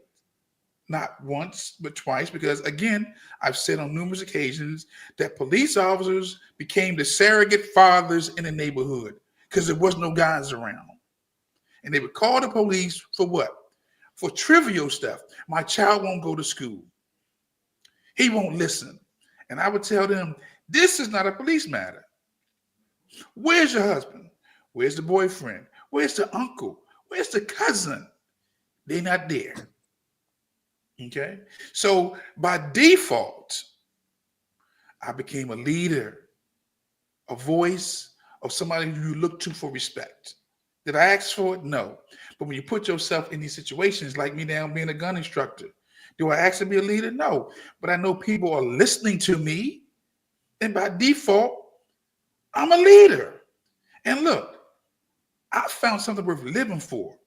King said he found something worth dying for. He said, if a man, what the King says, a man ain't found his purpose in life, he ain't worth living. Well, I found something, she should die. Well, I'm just the opposite.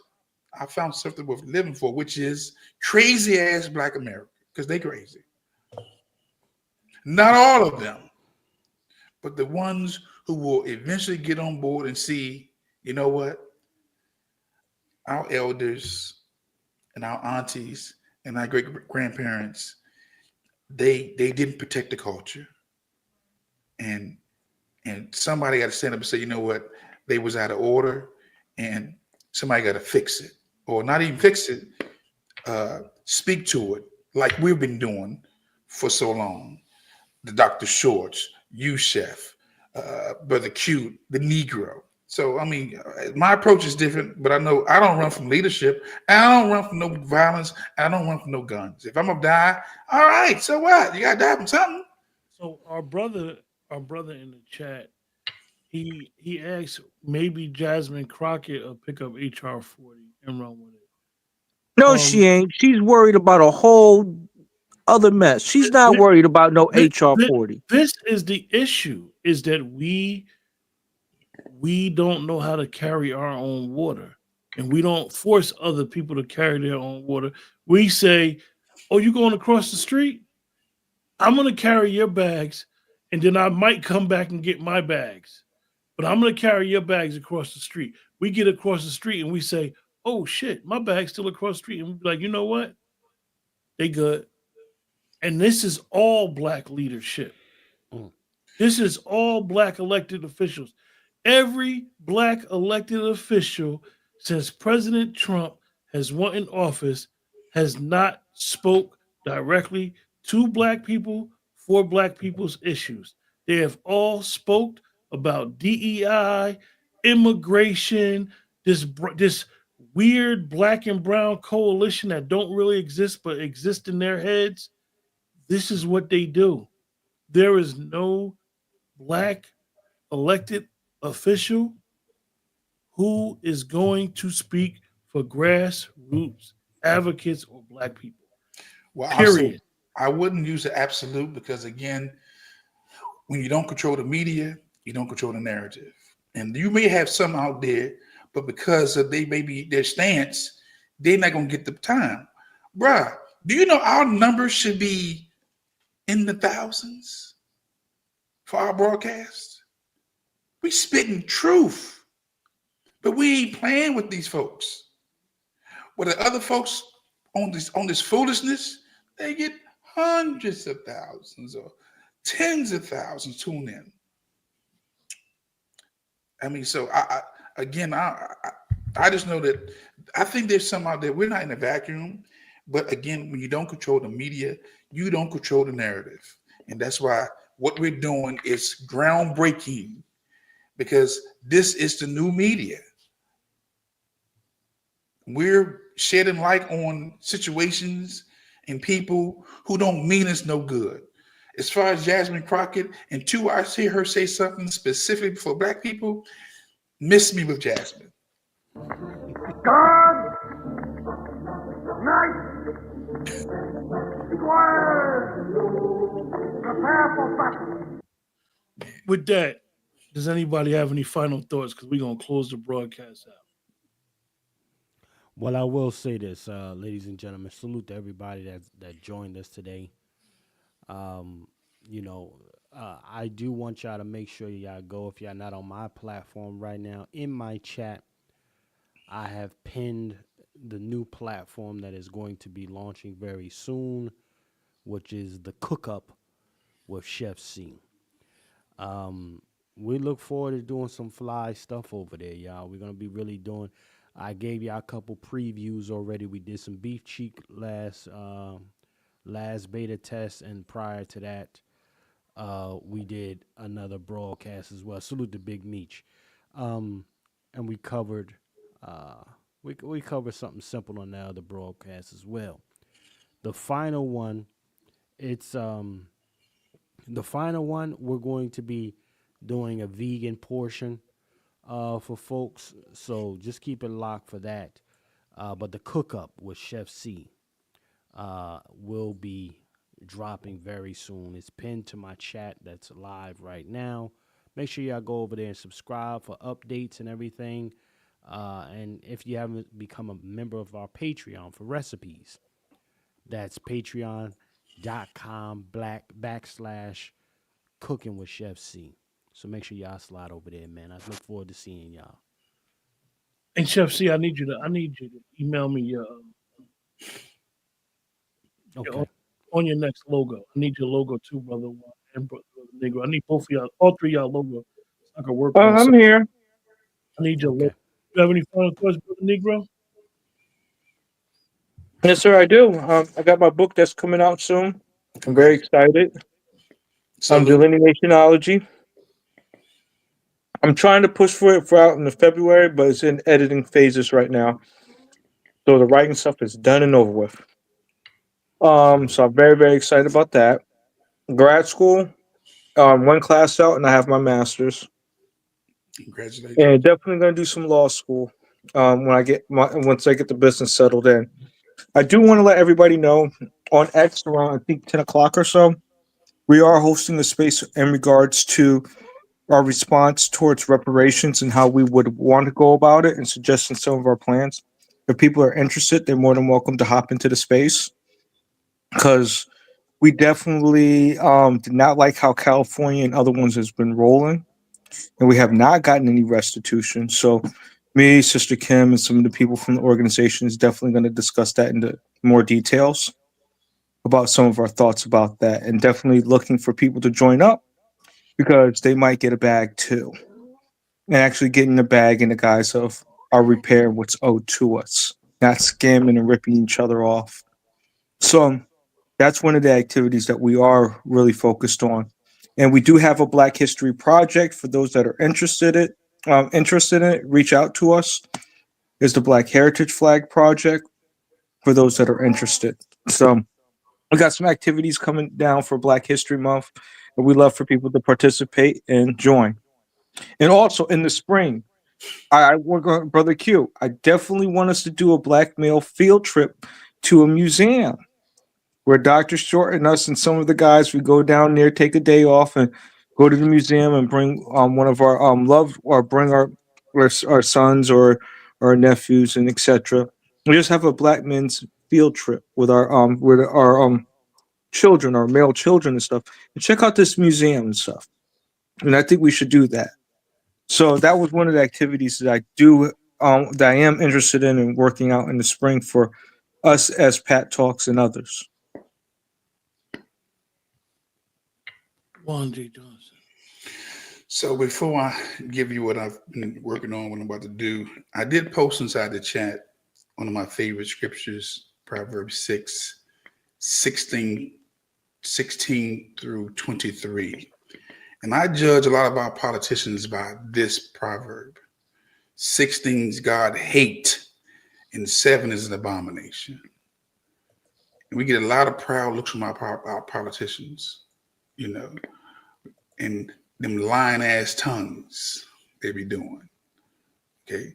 Hands that shed innocent blood, a heart that devises wicked imaginations, and feet that be swift to run into mischief, and a false witness that speaketh lies, and he that soweth discord among the brethren. This is how I judge my politicians. So they don't get no pass from me. Jasmine don't get no pass. Any of them who are not looking out for Black Americans first, you dead to me. And I wish for you what you are practicing against us. When you practice benign neglect towards a whole people, I want benign neglect towards you and your family. And I mean that. One of the issues that I hope that we got from this conversation tonight was accountability.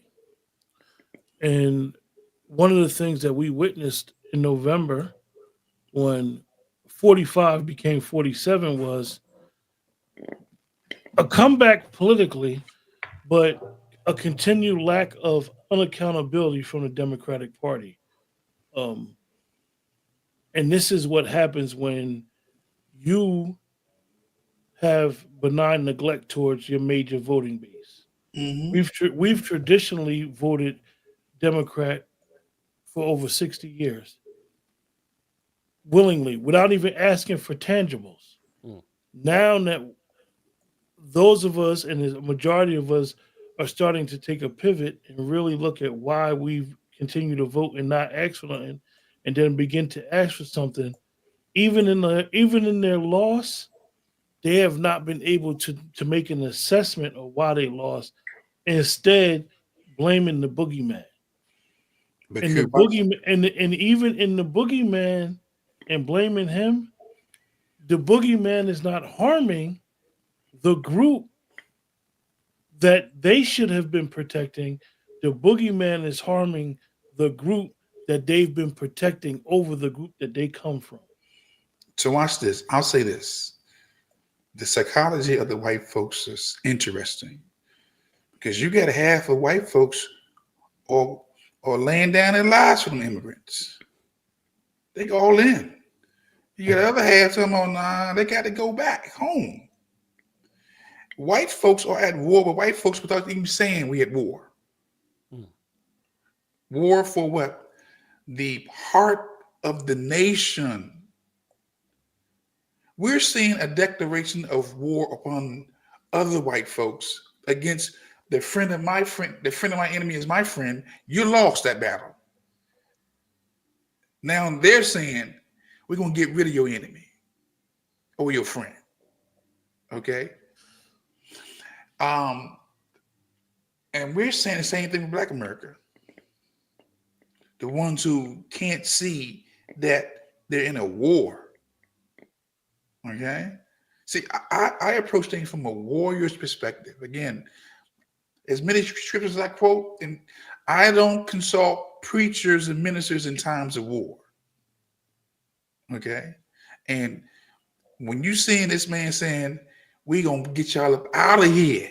Why? Because, y'all, the blacks wasn't doing what y'all doing. We didn't have to give them, we had to give black folks what we giving y'all. Think about it. All the resources that they've been given over the last 2 or 3 years, and they're still ungrateful. And they gave us nothing. So they're trying to know what, y'all got to go back. Y'all got to go back. One half saying we got to send them back because they're ungrateful. And now they're saying, look, This birthright thing wasn't meant for y'all. See, white folks are at war. This is so much bigger than politics. So much bigger than politics. Again, for me, you know where I stand. If you're new to the Patriot 57, I'm all about, if you haven't considered a gun, you need to get you one. And everybody that's on everybody's platform, everybody that's on Brother Juan's platform, everybody that's on Chef C's platform, everybody that's on Let's Talk Too, everybody that's on Negro's platform. Yeah. Put pressure on us to do more shows. Oh Lord. Put pressure on us. I know a lot of people in the chat said that y'all like to hear us chop it up. We would do more if we're required to do more. If you want more from us, we'll do more from us. You being too nice. No. All of us work, and we try to provide for ourselves and our families. And I say that to say that these things aren't run off of, I just want to spill. These things are run off of resources. Not asking you guys to break yourself, but the Cash App appreciation, the straight for the pay for the streaming services, to pay for the time, pay for the research, because a lot of research definitely. I know what Brother Negro does. He literally be doing it old school, where he got to go to certain spots to do a lot of stuff. I do a lot of stuff from my computer. But like I said, a lot of times when we want to do shows, we can't do shows because we're working. We want to work for the people, but unfortunately that's not our situation right now. So, sometimes the appreciation could, come in a monetary form with a donation to our Cash Apps.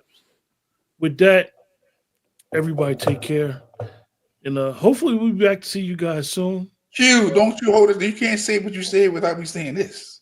Oh, and I got something to say too. Look here, because Q, you be saying stuff, it just opened up a whole floodgate of information. Let me say this to y'all. Chef is a chef, and I teach you how to protect yourself. I'm a firearms instructor. It ain't cheap.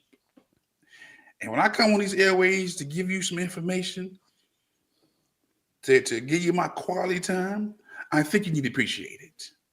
It's not going to hurt you to send a donation to people who are trying to awaken you, enlighten you, encourage you, and ignite you. Okay? And I'm unapologetic. Y'all need to do those likes. If you can't get the money, it costs you nothing to like or even dislike it. It costs you nothing to share the program, okay? It costs you nothing to even subscribe. But you're not going to sit up here and don't do nothing but just eat and feast and don't even hit the like or dislike. You out of order. Watch this. I've learned in my young time on this earth, the best things in life are not free. You got to put some money behind it. You appreciate it just a little bit more. So I need y'all to hit those likes, those shares, and hit those Cash Apps. And I ain't begging you. Don't need your money, but it's all about appreciation. You go to these churches every week, these conferences, and you get nothing but damn motivational speeches. This ain't that. Okay? So hit that damn Cash App. Yeah. I want to give about this 14th Amendment before we head out. Look at the Asian hate crime bill. I think he's going to be targeting that as well. See the 14th Amendment, the Chinese people used that for them to get birthright citizenship here in the United States underneath the Chinese Exclusionary Act. I'm watching that because I would love for him to get rid of that hate crime bill over false pretense, saying that Negro and Black American people were targeting these Asian people and whatnot, the AAPI community. So I'm looking at that and I'm thinking that Trump might go after that because that was meant for us as Negro and Black American folks, not any other demographic. Go to lwftraining.com. And if you can't come to lwftraining.com, which is Long with Firearms Training, go to somebody. Again, I want you all to become armed.